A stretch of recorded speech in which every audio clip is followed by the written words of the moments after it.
Good morning. Saket IAS के YouTube channel पर सबका फिर से एक बार स्वागत है। और हमारे आरओ 2023 के प्रैक्टिस सेट में आज हम भारतीय अर्थव्यवस्था के प्रैक्टिस सेट नंबर 7 पर बात करेंगे। और अभी जैसे कि मैंने बताया आपको 3 सब्जेक्ट्स के जो प्रैक्टिस सेट है ये आप तक पहुंचाए जा रहे हैं, Indian economy, geography, science and technology. तो इन 3 सब्जेक्ट के जो प्रैक्टिस सेट है इन्हें आप लोग डेली जो एक रूल के अकॉर्डिंग इसको प्रैक्टिस कीजिए। इसके वो क्वेश्चन जिनमें आपको परेशानी हो रही है या जिनका कॉन्सेप्ट आपका क्लियर नहीं हो पा रहा है उनके बारे में हमें बताइए, जिससे कि अगले वीडियो में हम इन्हें और अच्छे तरीके से आपको समझा सकें, डिस्कस कर सकें। हम कोशिश करते हैं कि हमारे जो क्वेश्चन हैं इनमें उनसे रिलेटेड जो ऑप्शंस हैं उन पर हम डिटेल्स में आपको बता सकें। तो पूरी टीम हमारी बहुत मेहनत कर रही है इस काम के लिए, आप इसका पूरा फायदा उठाइए। और अभी से लेकर के आरओ एग्जाम तक आपके पास अच्छा खासा क्वेश्चंस का कलेक्शन होगा। साथ ही साथ इनकी व्याख्या जब आप सुनेंगे बार बार तो आपके कॉन्सेप्ट भी क्लियर हो जाएंगे, और इनके कॉन्सेप्ट क्लियर होने से आप नए नए क्वेश्चन के आंसर भी दे पाएंगे। तो चलिए भारतीय अर्थव्यवस्था के प्रैक्टिस सेट 7 पर हम लोग सीधे आ जाते हैं। क्वेश्चन हमारे सामने है, भारत में निम्नलिखित क्षेत्रों में से कौन एक क्षेत्र बचत में सर्वाधिक योगदान करता है। यह प्रश्न कई बार पूछा गया है।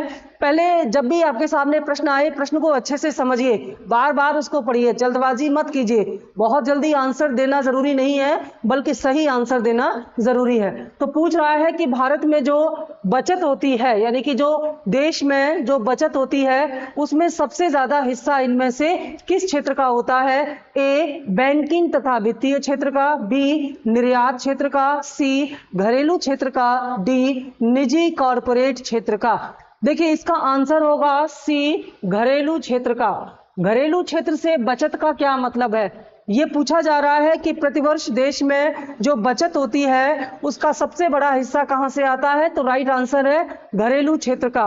घरेलू क्षेत्र की बचत का मतलब होता है कि हम और आप जो पैसे कमाते हैं, यानी कि हमारी जो कुल आय होती है, इस कुल आय में से हम कुछ पैसे खर्च कर देते हैं। जैसे कि मंथली हमारे बच्चों की फीस पर खर्च हो जाता है, मकान के किराए पर, या ईएमआई पर, या डीजल पेट्रोल पर, या हमारे रूटीन घर के खर्चे जो हम करते हैं। उसके बाद जो पैसा बचता है उसे हम क्या करते हैं, उसे हम फिर बचत के रूप में जमा करते हैं, और हम ये बचत अपनी किसी भी रूप में कर सकते हैं। जैसे हम इस बचत को बैंक में इन्वेस्ट कर सकते हैं, जैसे बैंक में हमने आरडी एफडी खोल दिया, या हम इसे शेयर मार्केट में लगा सकते हैं। ठीक है, हम इसे शेयर मार्केट में लगा सकते हैं, या हम इसे गोल्ड या दूसरे एसेट्स में लगा सकते हैं। मतलब हर महीने जो छोटी छोटी सेविंग्स हम लोग करते हैं, बचत जो करते हैं अपने खर्चे निकाल के, उस बचत को या तो हम बैंक में, या तो हम शेयर मार्केट में, गोल्ड में, या मकान में, किसी भी चीज में निवेश करते हैं। तो ये जो हमारा पैसा है बचत वाला, ये मार्केट में जाता है, और जब ये पैसा मार्केट में जाता है तो मार्केट में मनी फ्लो बढ़ता है। जैसे अगर हम और आप बैंक में पैसे जमा करेंगे तो बैंक इसी पैसे को किसी व्यापारी को, किसी उद्योगपति को लोन के रूप में देगी, और वह व्यक्ति उससे अपना व्यापार आगे बढ़ाएगा, और इसी व्यापार से फिर देश की तरक्की होगी, अर्थव्यवस्था को गति मिलेगी, स्पीड मिलेगी। तो हमारे और आपके द्वारा किया गया यह जो घरेलू बचत है वास्तव में यह अर्थव्यवस्था को फाइनेंशियली बूस्ट करता है, इसलिए इसका बहुत बड़ा महत्व होता है। और भारत में जो बचत होती है उसका सबसे बड़ा हिस्सा घरेलू बचत के रूप में आता है। और जब कोविड आया था तो कोविड में घरेलू बचत का जो परसेंटेज था वो काफी डाउन हुआ था, क्योंकि महंगाई बहुत ज्यादा बढ़ गई थी, लोगों की इनकम घट गई थी, सेविंग्स नहीं हो रहे थे। तो उस वजह से जो कोविड के दौरान या कोविड के बाद जो 1 साल का समय है, उस समय भारत में घरेलू बचत का जो परसेंटेज है, अनुपात है कुल बचत में, वो कम हो गया था। अब ये धीरे धीरे फिर से सही हो रहा है। तो कुल मिलाकर के भारत में जो बचत होती है या जो पैसे बचाए जाते हैं उनमें सबसे बड़ा हिस्सा जो है घरेलू क्षेत्र का होता है। अगला प्रश्न है, निम्नलिखित में से कौन एक रेपो दर को नियमित करता है? रेपो दर से बहुत सारे प्रश्न आते हैं और रेपो दर के बारे में हम हर एक जहां भी क्वेश्चन आता है इसकी व्याख्या कर दे रहे हैं। फिर से एक बार आपको बता देते हैं कि रेपो दर क्या होती है और कौन इसको नियमित करता है। पहले ऑप्शन देख लेते हैं, रेपो दर को कौन नियमित का मतलब होता है रेगुलेट करता है, यानी कि इसका प्रबंधन कौन करता है, ये पूछा गया है। रेपो दर का प्रबंधन कौन करता है? ए आरबीआई, बी सामान्य बीमा निगम, सी आयात निर्यात बैंक, डी सहयोग निधि। तो राइट आंसर है आरबीआई। अब आरबीआई रेपो दर को कैसे और क्यों नियमित करता है? तो देखिए, रेपो दर किसका भाग है? रेपो दर आरबीआई की मौद्रिक नीति का एक पार्ट है।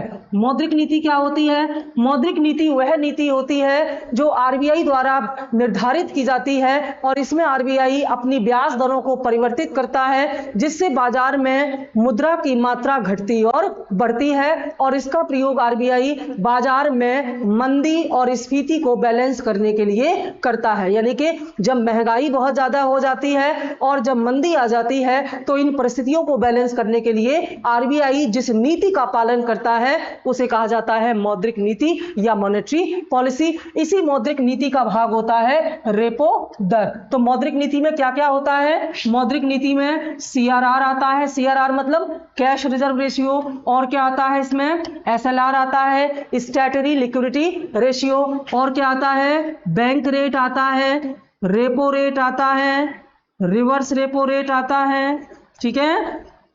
इसके अलावा इसमें और क्या आता है? इसमें ओपन मार्केट ऑपरेशन ओएमओ आता है। तो ये जो मेन जो ब्याज दरें या जो फंड हैं उनके नाम हैं और इनमें परिवर्तन करके आरबीआई जब बाजार में मुद्रा की मात्रा को घटाता और बढ़ाता है उसे बोलते हैं मौद्रिक नीति।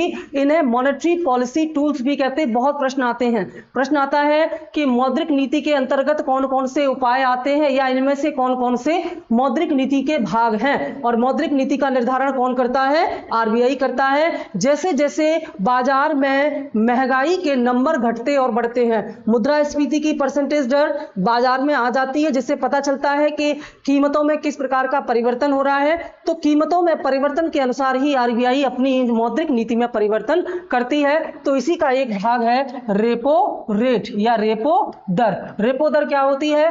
रेपो दर ब्याज की वह दर होती है जिस पर आरबीआई वाणिज्यिक बैंकों को अल्पकालीन ऋण देता है, कर्ज देता है, क्योंकि आरबीआई बैंकों का बैंक है और आरबीआई सरकार का बैंक है। कौन सी सरकार? केंद्र सरकार और सभी राज्य सरकारों को भी आरबीआई कर्ज देता है। साथ ही साथ जो व्यापारिक बैंकें होती हैं उनको भी आरबीआई कर्ज देता है। जब आरबीआई इन सभी को अल्प समय के लिए कर्ज देता है तो उस पर आरबीआई इनसे ब्याज लेता है और उसी ब्याज को कहा जाता है रेपो दर, ठीक है। तो रेपो दर का नियमन यहां पर कौन कर रहा है? आरबीआई कर रहा है। अब ये सब बार बार आगे आएंगे तो हम इसको, जैसे अभी मैंने सीआरआर के बारे में बताया, बाकियों के बारे में अभी कंटिन्यू प्रश्न आएंगे आरबीआई से, तो उस पर हम साथ साथ चर्चा करते जाएंगे। फिलहाल आपने रेपो दर को समझ लिया, ठीक है। अगला प्रश्न, आरबीआई के पूर्व गवर्नर विमल जालान, आरबीआई के जो ये गवर्नर रह चुके हैं विमल जालान, उनके बारे में पूछा है। आरबीआई के पूर्व गवर्नर विमल जालान की निम्न में से कौन सी पुस्तक जुलाई 2021 में प्रकाशित हुई थी? पूछा जा रहा है कि जो आरबीआई के पूर्व गवर्नर हैं विमल जालान, इन्होंने जुलाई 2021 में कौन सी पुस्तक प्रकाशित की थी, उसका नाम पूछा है। The future of India, B India's politics, C emerging India and D the India story. ये प्रश्न आपसे पूछा गया है, ध्यान देना। प्रश्न पूछा है जुलाई 2021 में रिलीज होने वाली जो किताब है वो कौन सी थी। तो ये जो इसमें the future of India, India's politics, emerging India और द इंडिया स्टोरी, इसमें अगर ये इंडियाज पॉलिटिक्स हटा दी जाए तो ये तीनों किताबें विमल जालान की ही हैं। यानी कि the future of India, emerging India और द इंडिया स्टोरी, ये तीनों किताबें जो हैं ये विमल जालान द्वारा लिखी गई किताबें हैं। लेकिन इनमें से जो जुलाई 2021 में प्रकाशन हुआ है उस किताब का नाम है the India story. The India story Bimal Jalan की वह किताब है जिसका प्रकाशन जुलाई 2021 में हुआ है। तो इनकी अन्य जो किताबें हैं उनके नाम भी आप नोट कर लें, ये भी विमल जालान की ही किताबें हैं। अगला प्रश्न, निम्नलिखित उपायों पर विचार करें जिन्हें आरबीआई अर्थव्यवस्था में मुद्रास्फीति को नियंत्रित करने के लिए प्रयोग में लाता है। अभी अभी हम बात कर रहे थे मौद्रिक नीति की, तो ये पूछ रहा है कि इनमें से वे कौन से उपाय हैं जो आरबीआई द्वारा अर्थव्यवस्था में मुद्रास्फीति को नियंत्रित करने के लिए किए जाते हैं। अब ये मुद्रास्फीति क्या होती है? मुद्रास्फीति को सामान्य भाषा में आप समझिए महंगाई, ठीक है, महंगाई। और महंगाई कब आती है? महंगाई तब आ जाती है जब बाजार में वस्तुओं की मांग यानी कि बिक्री बहुत अधिक होती है और बाजार में वस्तुओं की पूर्ति कम होती है, यानी कि बाजार में खरीदारी ज्यादा होती है लेकिन सामान कम होता है। तो ऐसे में बाजार में जो कीमतें हैं वे क्या होती हैं? बहुत तेजी से बढ़ जाती हैं। और जब ये कीमतें लगातार बढ़ती जाती हैं तो उसी को क्या कहते हैं? मुद्रास्फीति। तो आरबीआई इस महंगाई को कंट्रोल करने के लिए इनमें से क्या क्या करता है ये आपसे पूछा जा रहा है। सबसे पहले ये समझिए कि महंगाई को तुरंत काबू करने के लिए मांग को कंट्रोल करना जरूरी है, क्योंकि बाजार में अगर नई आपूर्ति नहीं आई और निरंतर वस्तुओं की डिमांड होती रही तो महंगाई बहुत तेजी से बढ़ती जाएगी। इसीलिए आरबीआई महंगाई को तुरंत कंट्रोल करने के लिए जो पहला काम करता है वह बाजार में वस्तुओं की मांग में कमी करता है। और बाजार में वस्तुओं की मांग कम करने के लिए आरबीआई क्या करता है? इसके लिए आरबीआई बाजार से अतिरिक्त पूंजी या अतिरिक्त मुद्रा निकालता है, यानी कि बाजार में मुद्रा में कमी किया जाएगा, बाजार से मुद्रा निकाली जाएगी, क्योंकि लोगों की जेब में ज्यादा पैसा होने की वजह से ही ज्यादा खरीदारी हो रही है जिससे महंगाई निरंतर बढ़ती जाएगी। तो ऐसे में मुद्रा निकालने के लिए आरबीआई क्या क्या करेगा? आरबीआई वो सारे काम करेगा जिससे कि बाजार में नई मुद्रा ना आने पाए और पहले से जो मुद्रा अतिरिक्त मुद्रा है वो आरबीआई या बैंकों के पास पहुंच जाए। तो चलिए देखते हैं कि आरबीआई क्या। पहली बात तो आरबीआई जो भी करेगा वो सब क्या होगा? वो सब आरबीआई की मौद्रिक नीति का भाग होगा। बहुत पूछा जाता है ये प्रश्न, इसलिए हम बार बार इसको बता दे रहे हैं। आरबीआई महंगाई को नियंत्रित करने के लिए मौद्रिक नीति का सहारा लेगा। और ये मौद्रिक नीति कैसी होगी? ध्यान देना, मौद्रिक नीति दो प्रकार की होती है, एक संकुचन मौद्रिक नीति या संकुचित वाली मौद्रिक नीति और दूसरी विस्तारवादी मौद्रिक नीति।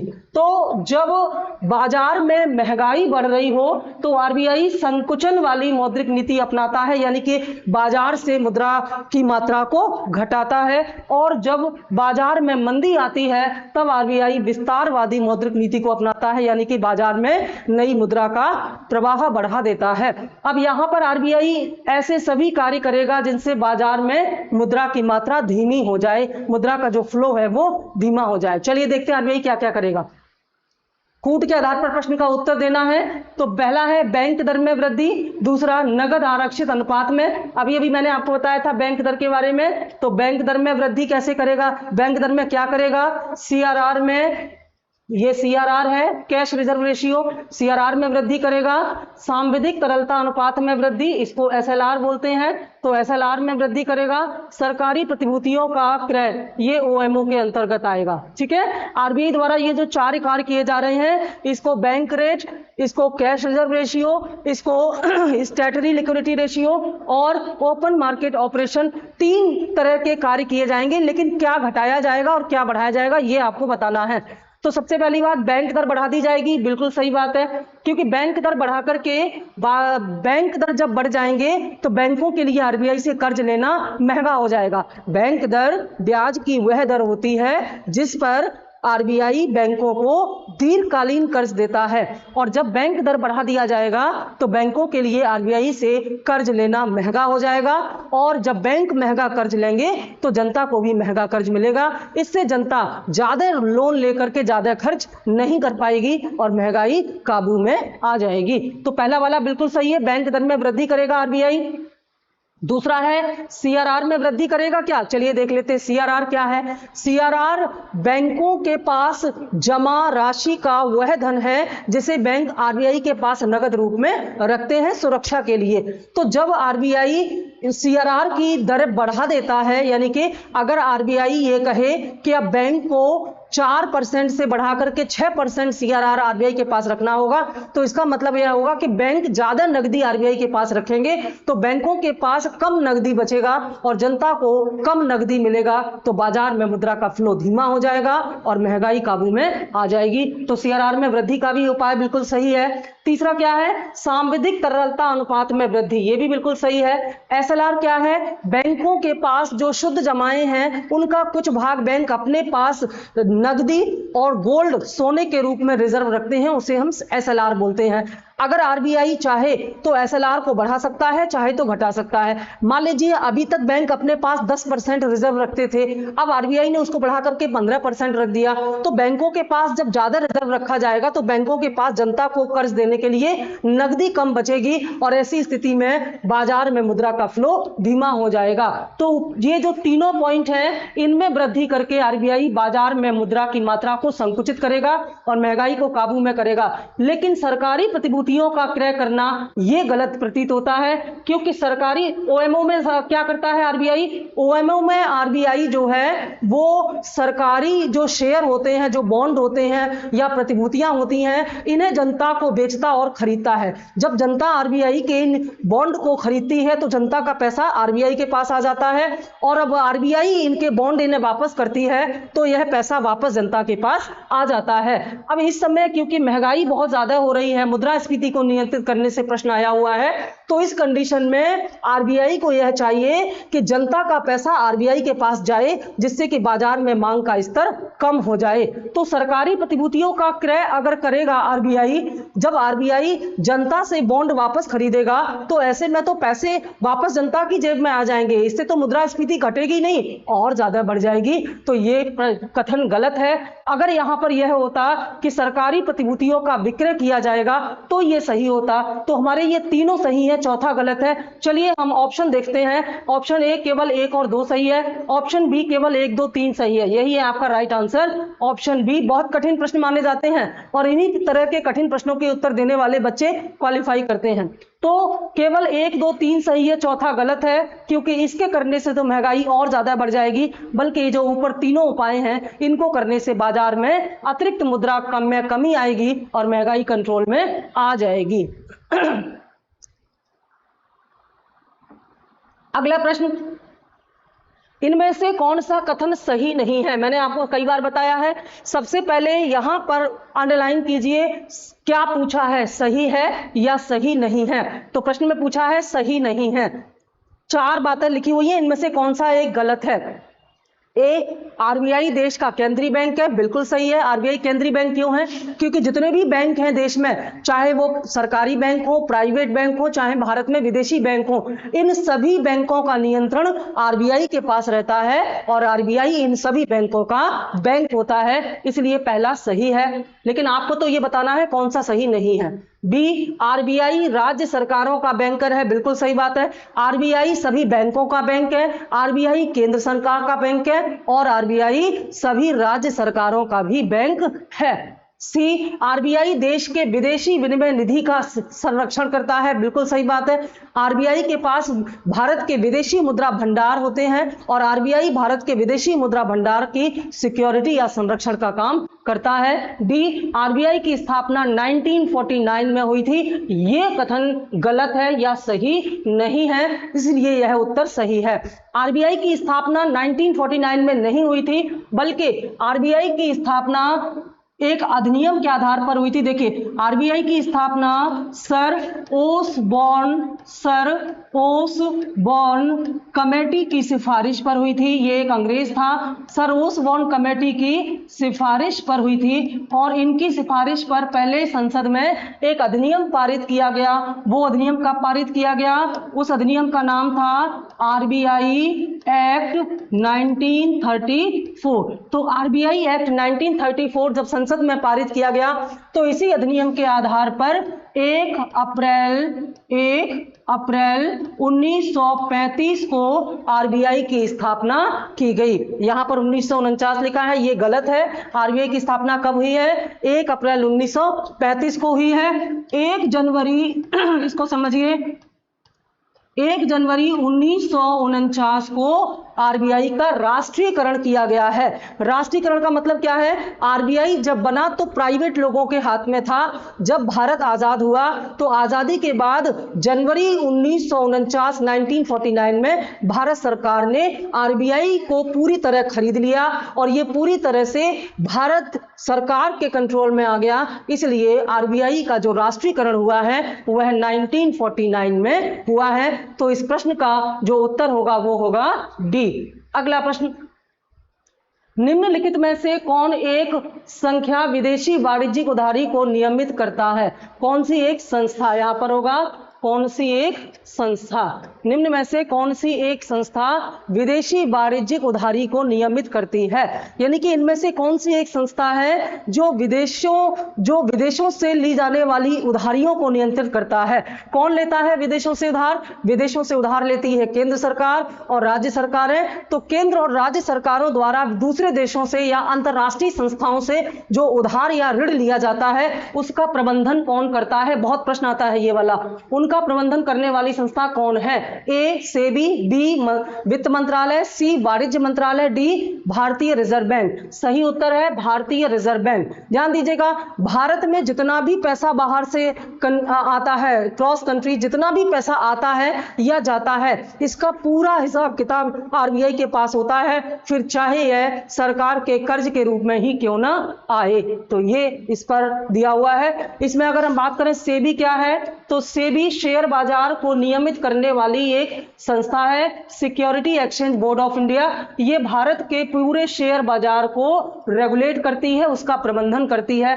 वित्त मंत्रालय क्या करता है? वित्त मंत्रालय भारत सरकार की एक महत्वपूर्ण विभाग है, मंत्रालय है, और ये भारत में बजट संबंधी दायित्व करती है पूरे, और बजट के साथ साथ भारत की राजकोषीय नीति का निर्धारण भी वित्त मंत्रालय द्वारा किया जाता है। जैसे मौद्रिक नीति आरबीआई हैंडल करता है, वैसे ही राजकोषीय नीति वित्त मंत्रालय द्वारा नियंत्रित की जाती है, और राजकोषीय नीति में सरकार बजट के माध्यम से अर्थव्यवस्था में मुद्रा की मात्रा को घटाता और बढ़ाता है और देश की आर्थिक वृद्धि को गति प्रदान करता है। वाणिज्य मंत्रालय व्यापार, उद्योग और व्यापार को संचालित करने वाली संस्था है, और आरबीआई भारत के समस्त वित्तीय जो संस्थाएं हैं उन सब का प्रबंधन करता है आरबीआई। ठीक है, अगला प्रश्न, भारतीय रिजर्व बैंक द्वारा सीआरआर में वृद्धि से क्या होता है? अब ये भी मैंने आपको सीआरआर के बताया, कैश रिजर्व रेशियो। क्या होता है ये सीआरआर? देखिए, जितनी भी बैंक होती हैं, इन बैंकों में हम और आप जो पैसे जमा करते हैं, तो शाम को ये बैंक अपनी शुद्ध जमाओं का एक निश्चित भाग आरबीआई के खाते में ट्रांसफर कर देते हैं। जितने भी कॉमर्शियल बैंक हैं, व्यापारिक बैंक हैं, जिनमें सार्वजनिक बैंक, जिनमें प्राइवेट बैंक और विदेशी बैंक सभी आते हैं, अगर वो भारत में हैं और उनके पास उनको आरबीआई से लाइसेंस मिला हुआ है बैंक का, तो उन सब का खाता होगा आरबीआई में, और वे सभी बैंक डेली अपनी शुद्ध जमाओं का कुछ भाग नगद रूप में आरबीआई के पास जमा करेंगे। आपने देखा होगा जब बैंकिंग समय खत्म हो जाता है, जैसे बैंक 5:30 या 6 बजे क्लोज हो जाते हैं, उसके बाद भी बैंक का गेट बंद करके कुछ ना कुछ काम अंदर चलता रहता है। वो यही होता है, मेन काम यही होता है कि पूरे दिन के लेखा जोखा के हिसाब से बैंक आरबीआई में अपने खाते को अपडेट करते हैं। अपडेट कैसे करते हैं? जैसे आज अगर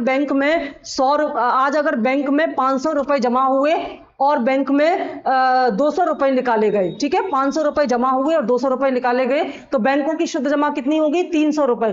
तो इस 300 रुपए का नगद भाग, अब ये नगद परसेंटेज कौन तय करेगा? आरबीआई। मान लीजिए आरबीआई ने तय किया कि सीआरआर 4% है, तो इन बैंकों को अपने बचे हुए 300 रुपए का 4% नगद रूप में आरबीआई के खाते में ट्रांसफर करना पड़ेगा। इसको सीआरआर कहा जाता है। बहुत ही इंपॉर्टेंट, बार बार पूछा जाने वाला प्रश्न है। तो सीआरआर बैंकों की शुद्ध जमाओं का वह निश्चित अनुपात है जिसे बैंक आरबीआई के पास कैश अमाउंट में रखते हैं, और जब आरबीआई जब चाहे तब सीआरआर की दर को घटा या बढ़ा सकता है। सपोज कीजिए आरबीआई ने सीआरआर की दर को 4% से बढ़ा करके 6% कर दिया, तो इससे क्या होगा? यही प्रश्न पूछा है कि जब आरबीआई सीआरआर में वृद्धि कर देगा तो क्या होगा। अब इसको ऐसे समझिए, इसका इंप्लीमेंटेशन कीजिए, इसी को कहते हैं अप्लाइड क्वेश्चन।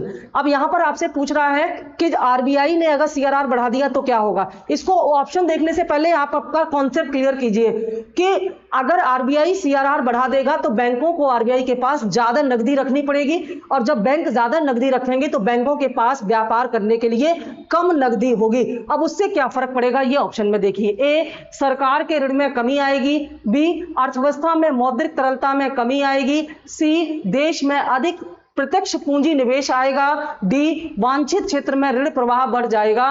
तो इसमें सबसे महत्वपूर्ण जो सही उत्तर है वो है बी, अर्थव्यवस्था में मौद्रिक तरलता में कमी आएगी अगर आरबीआई सीआरआर बढ़ा देगा।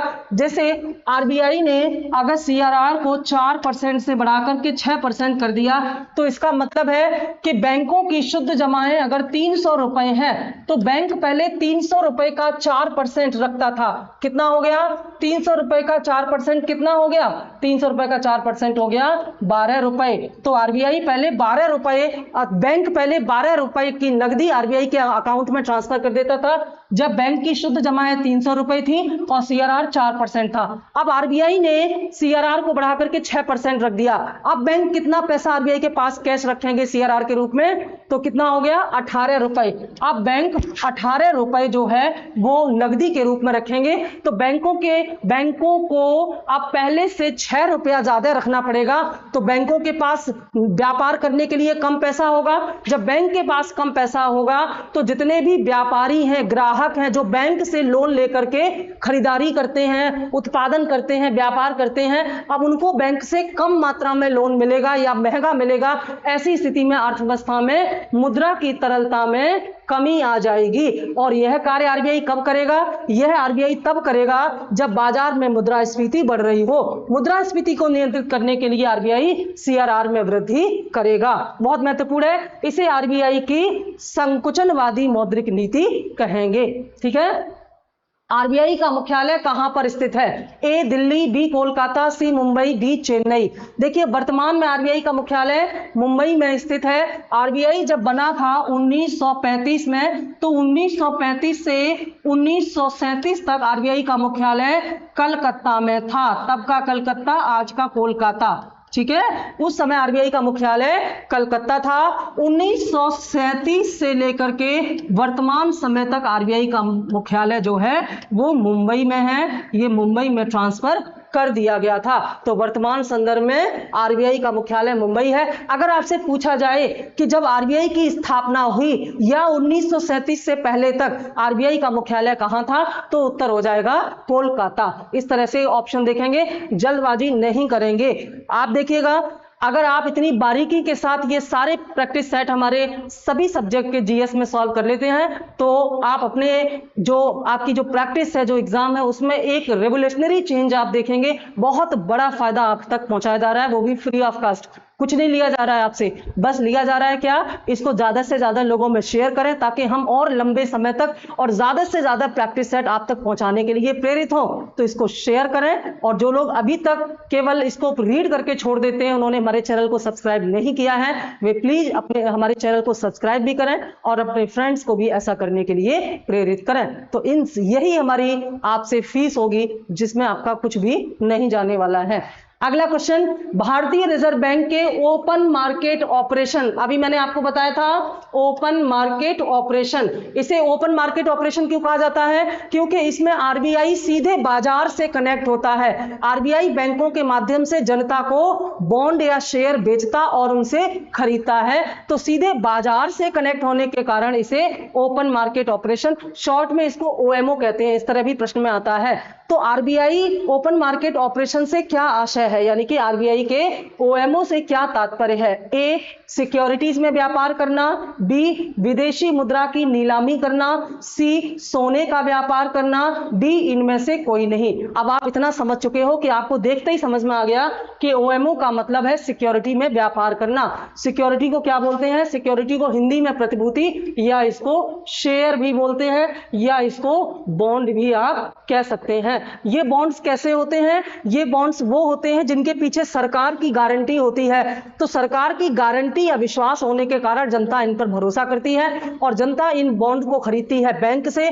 क्यों खरीदती है जनता? क्योंकि इन बॉन्ड पर एक तो फिक्स ब्याज मिलता है, दूसरे समय के साथ इन पर लाभ बढ़ता जाता है। जैसे 100 रुपए का खरीदा तो 4% फिक्स ब्याज हो गया और ये ऊपर भी जाएगा, यानी कि 104 से कम कभी नहीं होगा, जबकि बाजार मार्केट के हिसाब से यह 110 120 भी हो सकता है। तो आरबीआई द्वारा खुले बाजार में जब इन शेयर या बॉन्ड की बिक्री की जाती है और हम और आप या जो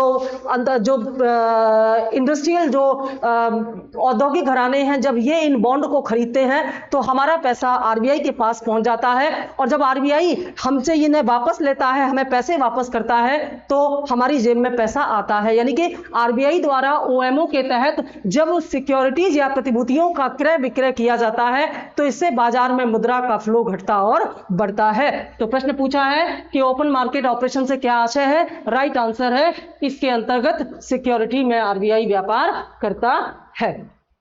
अगला प्रश्न, भारत में ट्रेजरी बिल बेचे जाते हैं।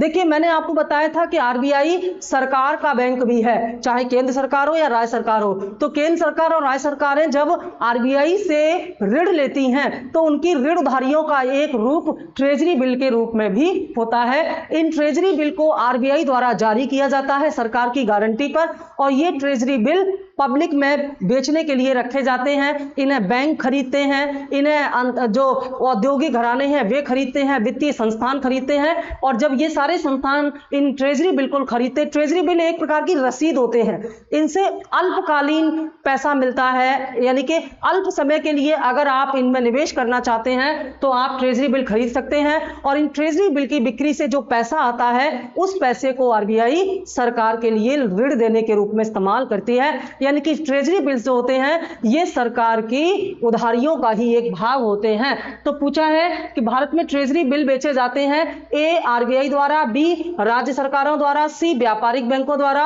डी सेबी द्वारा। तो राइट आंसर है ए आरबीआई द्वारा, यानी कि आरबीआई द्वारा राज्य सरकारों के लिए बेचे जाते हैं और बैंकों के माध्यम से बेचे जाते हैं, लेकिन इस पर कंट्रोल किसका होता है? आरबीआई का। देखिए, इसमें आप कितने कंफ्यूज हो सकते हैं। आरबीआई जो भी ट्रेजरी बिल्स जारी करता है उन्हें बैंकों के माध्यम से ही तो बेचा जाता है या बैंकें ही तो उनको खरीदती हैं या वित्तीय संस्थान खरीदते हैं, तो कंफ्यूज नहीं होंगे। आरबीआई के द्वारा ही ट्रेजरी बिल का पूरा नियंत्रण प्रबंधन होता है और इसी के द्वारा ट्रेजरी बिल बेचे जाते हैं। ट्रेजरी बिल एक प्रकार की रसीद होती है जिनके माध्यम से अल्पकालीन उधारियां सरकार को मिलती हैं आरबीआई से।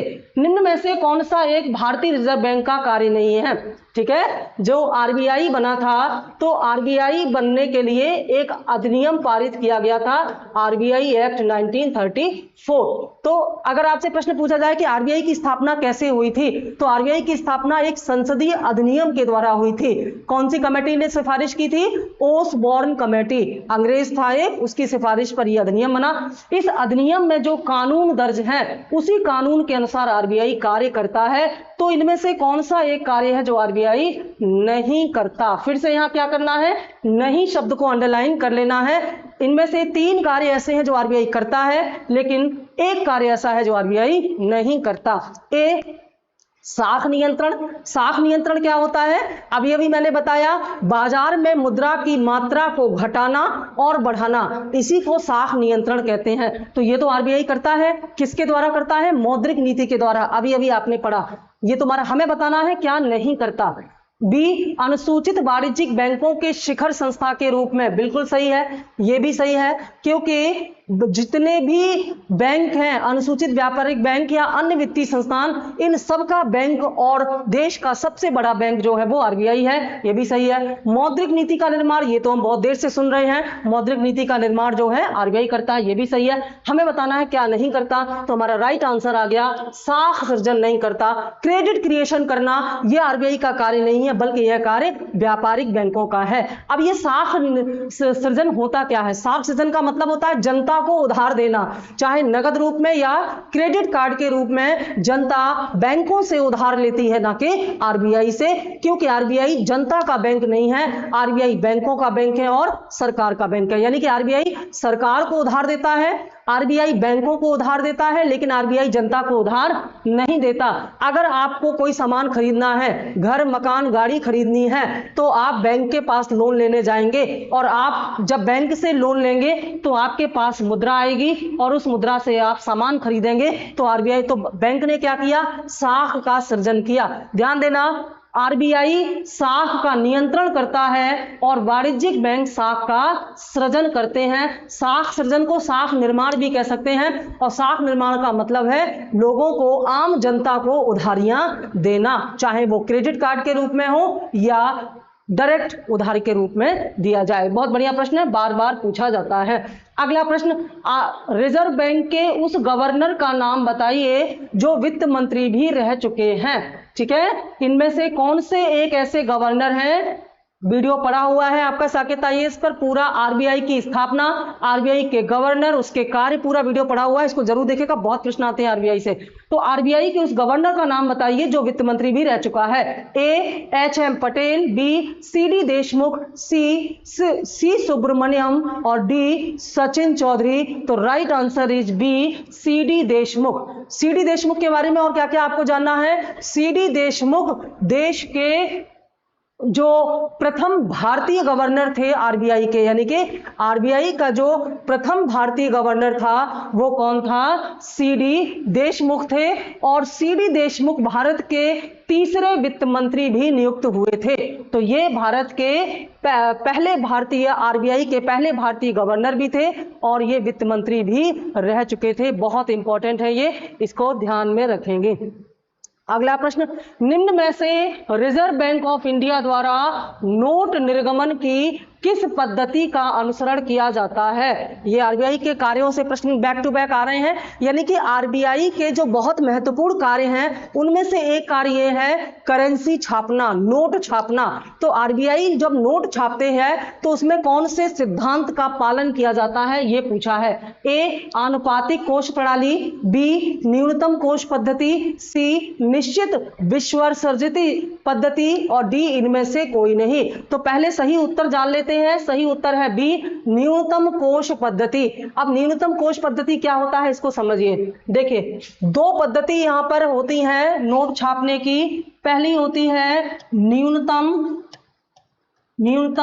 और दूसरी होती है आनुपातिक। ठीक है, आनुपातिक। बहुत बढ़िया, यहां पर बात आपको पता चल रही है। भारत में 1957 से पूर्व जो है आरबीआई आनुपातिक कोष पद्धति का इस्तेमाल करता था नोट छापने के लिए, और 1957 के बाद 1957 के बाद आरबीआई, यानी कि वर्तमान में आरबीआई न्यूनतम कोष पद्धति का प्रयोग करता है नोट छापने के लिए। अब इनमें क्या होता है? आनुपातिक पद्धति में यह होता था कि अगर आरबीआई को 1 करोड़ रुपए छापने हैं, 1 करोड़ रुपए छापने हैं, तो आरबीआई के पास 1 करोड़ के बराबर जो विदेशी मुद्रा और गोल्ड आदि फंड होना चाहिए। यानी कि आरबीआई जो नोट छाप रहा है, जितने मूल्य के नोट छाप रहा है उतने ही मूल्य के बराबर संपत्ति आरबीआई के पास होनी चाहिए, और इस संपत्ति में विदेशी मुद्राएं, गोल्ड और अन्य कीमती चीजें होती थी। अगर आरबीआई के पास बराबर की मात्रा में फंड नहीं होता था तो आरबीआई नोट नहीं छाप पाती थी 1957 तक। इसे कहा जाता था आनुपातिक कोष पद्धति, यानी कि जिस अनुपात में मुद्रा छापनी है उसी अनुपात में आरबीआई के पास संपत्ति का फंड या एसेट्स का फंड होना जरूरी था। लेकिन 1957 में इसको बदल दिया गया, अब ये न्यूनतम फंड कर दिया गया है। न्यूनतम फंड में क्या है? न्यूनतम फंड में आरबीआई को नोट छापने के लिए, चाहे वो 1 करोड़ के नोट छापे या कितने भी ज्यादा छापे, कम से कम 200 करोड़ रुपए के बराबर, कम से कम 200 करोड़ रुपए के बराबर आरबीआई के पास विदेशी मुद्राएं और गोल्ड होना चाहिए, लेकिन शर्त यह है कि इसमें 115 करोड़ रुपए के बराबर गोल्ड होना जरूरी है। बाकी 85 करोड़ रुपए के बराबर विदेशी मुद्राएं हो सकती हैं।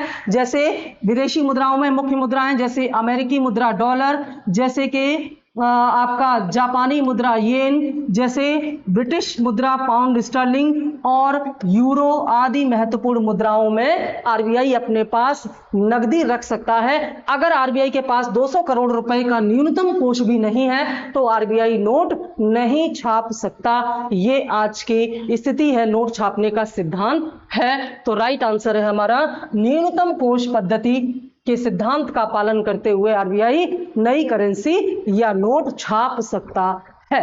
ठीक है, अगला प्रश्न, बैंकों को अपने पास नगद धनराशि और कुल परिसंपत्ति के बीच एक अनुपात बनाए रखना पड़ता है, इसे क्या कहते हैं? हमने अभी अभी आपको बताया कि आरबीआई ने यह निर्देश दिया है बैंकों को कि जनता जो भी पैसा जमा करती है, जो शुद्ध जमाएं हैं बैंकों के पास जनता की, उनका कुछ परसेंटेज सीआरआर के रूप में आरबीआई के पास रखा जाएगा और कुछ परसेंट एसएलआर के रूप में बैंक अपने पास रखेंगे। सीआरआर और एसएलआर में दो अंतर होते हैं। पहला, सीआरआर आरबीआई के पास होता है और दूसरा सीआरआर कैश में होता है। एसएलआर बैंक अपने पास रखते हैं और ये कैश के साथ साथ संपत्ति के रूप में भी हो सकता है, जैसे शेयर के रूप में, जैसे गोल्ड के रूप में। तो आरबीआई अपने पास जो नगद धनराशि और कुल संपत्ति रखता है उसे क्या कहते हैं? एएसएलआर, स्टैट्यूटरी लिक्विडिटी रेशियो या वैधानिक तरलता अनुपात।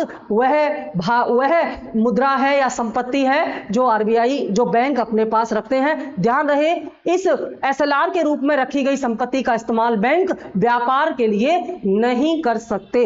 ये सुरक्षा के लिए रखा गया एक रिजर्व अमाउंट है। ठीक है, अगला प्रश्न, निम्नलिखित कथनों में कौन एक सही नहीं है? कौन एक सही नहीं है? ए, व्यक्ति भारतीय रिजर्व बैंक में अपना खाता खोल सकता है, बिल्कुल सही नहीं है। पहला ही मिल गया आपको आंसर, ये सही नहीं है, क्योंकि व्यक्ति आरबीआई में खाता नहीं खोल सकता, क्योंकि आरबीआई जनता का बैंक नहीं है। आरबीआई में खाता कौन खोल सकता है? बैंकें खोल सकते हैं, वाणिज्यिक बैंकें खोल सकते हैं और सरकार खोल सकती है, बाकी कोई आरबीआई में अपना खाता नहीं खोल सकता। बी, व्यक्ति क्षेत्रीय ग्रामीण बैंक में खाता खोल सकता है, बिल्कुल सही है, आरआरबी में आप अपना खाता खोल सकते हैं। व्यक्ति राष्ट्रीयकृत व्यावसायिक बैंक में अपना खाता खोल सकते हैं, बिल्कुल खोल सकते हैं, आप एसबीआई में अपना खाता खोल सकते हैं। व्यक्ति निजी बैंकों में अपना खाता खोल सकते हैं, बिल्कुल खोल सकते हैं, आप महिंद्रा बैंक में अपना खाता, यानी कि बाकी तीनों जगह आप अपना खाता खोल सकते हैं, लेकिन आरबीआई में अपना खाता नहीं खोल सकते। अगला क्वेश्चन, भारतीय रिजर्व बैंक से संबंधित निम्नलिखित कथनों का अध्ययन कीजिए तथा नीचे दिए गए कूट से सही उत्तर का चयन कीजिए। यह भी प्रश्न आरबीआई से, आरबीआई के बारे में कौन कौन से कथन सही हैं? पहला, यह शीर्ष बैंक है, बिल्कुल शीर्ष बैंक है, बैंकों का बैंक है और सरकार का बैंक है, पूरे देश का सबसे बड़ा बैंक है। दूसरा, यह मुद्रा आपूर्ति को नियमित करता है, एकदम सही है। मैंने आपको बताया कि मौद्रिक नीति में परिवर्तन करके आरबीआई बाजार में मुद्रा की आपूर्ति को घटाता और बढ़ाता है और नई नोट छाप करके भी आरबीआई बाजार में मुद्रा की आपूर्ति को नियमित करता है। तीसरा, यह व्यापारिक घरानों को ऋण प्रदान करता है, बिल्कुल नहीं, व्यापारिक घराने को ऋण नहीं प्रदान करता, क्योंकि आरबीआई केवल और केवल राज्य सरकारों को, केंद्र सरकार को और बैंकों को ऋण देता है। वह किसी व्यक्ति, किसी संस्था, किसी व्यापारिक घराने, पूंजीपति, इन सब को आरबीआई ऋण नहीं देता। चौथा, यह नाबार्ड के कार्यों का पर्यवेक्षण करता है, बिल्कुल सही है। तो पहला, दूसरा और चौथा सही है। राइट आंसर है ऑप्शन डी, 1, 2, 4 सही है। अगला क्वेश्चन, एलबीएस क्या है?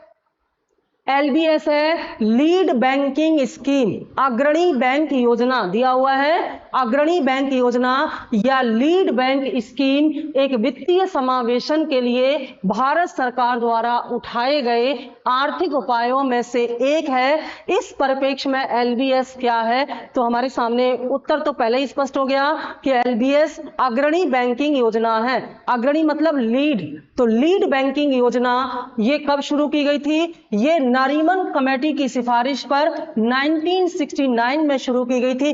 क्या है लीड बैंक योजना, इसको समझिए। इसमें जिले में एक बैंक का चुनाव किया जाता है और यह बैंक सार्वजनिक भी हो सकती है, प्राइवेट भी हो सकती है। सभी जिलों में एक मुख्य बैंक का चुनाव करके उसे लीड बैंक का दर्जा दिया जाता है और उस जिले में जितने भी बैंक हैं, बैंकों के द्वारा ऋण का लेन देन किया जाता है, उन सभी का नियमन, नियंत्रण और समन्वय यानी कि कोऑर्डिनेशन का कार्य यह लीड बैंक करता है। और इसका उद्देश्य यही है कि जिले में संचालित होने वाली वित्तीय व्यवस्था को आपस में जोड़ा जा सके और सभी लोगों को इन वित्तीय व्यवस्था में शामिल किया जा सके। इसीलिए हर जिले में एक लीड बैंक बनाई गई है। तो ये लीड बैंक योजना किस लिए शुरू की गई थी? वित्तीय समावेशन के उद्देश्य से। वित्तीय समावेशन का मतलब होता है अधिक से अधिक लोगों को, अधिक से अधिक क्षेत्रों को बैंकों से जोड़ा जाना, बैंकिंग सुविधाएं उनको उपलब्ध कराना। और ये योजना कब शुरू की गई? भारत में 1969 में शुरू की गई। और इसको शुरू करने वाले इसके बारे में राय देने वाले, एडवाइस देने वाले, सुझाव देने वाली जो कमेटी थी उसका नाम था नरीमन समिति। बहुत महत्वपूर्ण है, ये सब नोट कर लिया करो। मैंने कहा ना, इन व्याख्या में जो बातें बताई जाती हैं वे बहुत ज्यादा महत्वपूर्ण हैं आपकी, तो इसलिए इनको जरूर आप ध्यान में रखा करें, इनको नोट डाउन कर लिया करें। अगला प्रश्न, निम्नलिखित में से कौन सा एक वित्तीय समावेशन का उद्देश्य नहीं है? मैंने अभी वित्तीय समावेशन के बारे में आपको बताया। वित्तीय समावेशन से तात्पर्य होता है ज्यादा से ज्यादा लोगों को और ज्यादा से ज्यादा क्षेत्र को बैंकिंग सुविधाएं उपलब्ध कराना। तो इनमें से कौन सा एक कार्य नहीं है, कौन सा एक कार्य है जो वित्तीय समावेशन से संबंधित नहीं है? ए, गरीब आदमी के लिए वित्तीय सेवाओं का विस्तार करना, बिल्कुल सही है, ये तो वित्तीय समावेश का ही पार्ट है। बी, कमजोर वर्ग की संभावित समृद्धि के द्वार खोलना, बिल्कुल सही है। अगर बैंकों से जुड़ेंगे तो बैंकों से लोन लेके अपना व्यापार शुरू कर पाएंगे, जिससे उनकी गरीबी दूर होगी। सी, बैंकिंग अधोसंरचना को सिकोड़ना, ये नहीं है। इसमें बैंकिंग संरचना को सिकोड़ा नहीं जाता, बल्कि बैंकिंग संरचना को और ज्यादा स्प्रेड किया जाता है, बढ़ाया जाता है, ताकि ज्यादा से ज्यादा लोगों को बैंकिंग सुविधाओं से जोड़ा जाए। डी, ग्रामीण क्षेत्रों में वित्तीय सेवाओं का प्रयास करना, ये भी सही है। पूछा है कौन सा उद्देश्य नहीं है, तो सी वाला उद्देश्य नहीं है, बाकी तीनों वित्तीय समावेशन के उद्देश्य है। अगला क्वेश्चन, स्टॉक एक्सचेंज। देखिए, स्टॉक एक्सचेंज को हम शेयर मार्केट भी कहते हैं, ठीक है। स्टॉक एक्सचेंज को हम शेयर मार्केट भी कहते हैं। स्टॉक एक्सचेंज वह स्थान होता है जहां शेयर के स्टॉक का लेन देन किया जाता है, जैसे बॉम्बे स्टॉक एक्सचेंज BSE, जैसे नेशनल स्टॉक एक्सचेंज NSE। ये BSE और NSE क्या है? ये हमारे वो स्टॉक एक्सचेंज हैं जिनके माध्यम से हम ऑनलाइन शेयर खरीदते और बेचते हैं। ये दोनों ही कहां पर है? ये दोनों ही मुंबई में स्थित हैं। और RBI का मुख्यालय भी कहां है? वो भी मुंबई में है। तो महत्वपूर्ण संस्थानों के मुख्यालय मुंबई में होने के कारण मुंबई को भारत की आर्थिक राजधानी भी कहा जाता है। पूछा है स्टॉक एक्सचेंज में निम्नलिखित में से कौन सा एक सट्टेबाज नहीं है? शेयर मार्केट से संबंधित शब्दावली है सट्टेबाजी, तो इनमें से कौन सा एक शब्द है जो सट्टेबाज नहीं है? ए, दलाल। दलाल सट्टेबाज होता है। दलाल कौन होता है? इसको हम ब्रोकर बोलते हैं। ये ब्रोकर या दलाल क्या करता है? जैसे हम और आप ऑनलाइन जब शेयर खरीदते हैं तो किसी न किसी ब्रोकर के माध्यम से ही शेयर मार्केट में जुड़ते हैं और ये हमसे ब्रोकरेज लेता है, यानी कि एक फीस लेता है, और इसी के माध्यम से जो ऑनलाइन ही हमसे कनेक्ट होता है, इसी के माध्यम से हम स्टॉक एक्सचेंज से शेयर खरीदते हैं और बेचते हैं। तो यह दलाल भी क्या है? एक तरह से सट्टेबाज है। तेजड़िया भी सट्टेबाज है। तेजड़िया को हम क्या बोलते हैं इंग्लिश में? बुल। बुल और बियर, ये दोनों शब्द जो हैं ये शेयर मार्केट से रिलेटेड है। मंदड़िया को बियर कहते हैं और तेजड़िया को बुल कहते हैं। बुल का मतलब होता है कि जब बाजार में तेजी आने की संभावना व्यक्त की जाती है, ऐसे शेयर ब्रोकर या सट्टेबाज जो बाजार में शेयर मार्केट में तेजी आने की संभावना व्यक्त करते हैं और उसका लाभ अपने जो उनका जो खरीदार है, जो बायर है, उसको पहुंचाने का प्रयास करते हैं, तो ऐसे सट्टेबाज को तेजड़िया या बुल कहते हैं। और ऐसा सट्टेबाज जो बाजार में कीमतों की गिरावट आने की संभावना व्यक्त करता है और इस कीमतों के गिरावट से लाभ प्राप्त करने की कोशिश करता है, ऐसे सट्टेबाज को मंदड़िया या बियर कहते हैं। ये बुल शब्द और बियर शब्द पशुओं से जुड़े हुए हैं। बुल का मतलब होता है बैल या सांड और बियर का मतलब होता है भालू। भालू, बुल जो है या सांड जो है शक्ति का प्रतीक है, तेजी का प्रतीक है, और जो बियर भालू है ये आलस्य या गिरावट का प्रतीक है। तो जब भी आप अखबार खोलने के लिए निकालें पढ़ने के लिए और उस पर अगर आपको बुल दिखाई पड़ जाए, बुल की पिक्चर दिखाई पड़ जाए, आपने देखा होगा बैल सींगों ऐसे करके चिंगारता हुआ है, इसका मतलब जब भी तेजड़ी तो बुल दिखाई पड़े तो समझ जाना कि बाजार में तेजी आने की संभावना व्यक्त की जा रही है, कीमतों में तेज वृद्धि होने की संभावना की जा रही है। और अगर उसमें मंदड़िया या बियर की फोटो आ जाए तो समझना कि भारत के बाजार में, शेयर बाजार में गिरावट होने की उम्मीद की जा रही है। चौथा है स्टैग, यह सट्टेबाज नहीं है, इसलिए उत्तर होगा डी। फिर कौन है स्टैग? ये एक ऐसा निवेशक है जो शेयर बाजार में बहुत कम समय के लिए अपने पैसे लगाता है, तो ये एक निवेशक है। बाकी तीनों क्या हैं? सट्टेबाज हैं। ठीक है, अगला प्रश्न, सेबी अधिनियम कब पारित हुआ था? मैंने सेबी के बारे में आपको बताया। सेबी क्या है? सेबी शेयर मार्केट को कंट्रोल और रेगुलेट करने वाली एक संस्था है और इसके लिए संसद में, सेबी की स्थापना के लिए संसद में एक अधिनियम पारित किया गया था। पूछा है ये अधिनियम किस वर्ष में पारित हुआ था?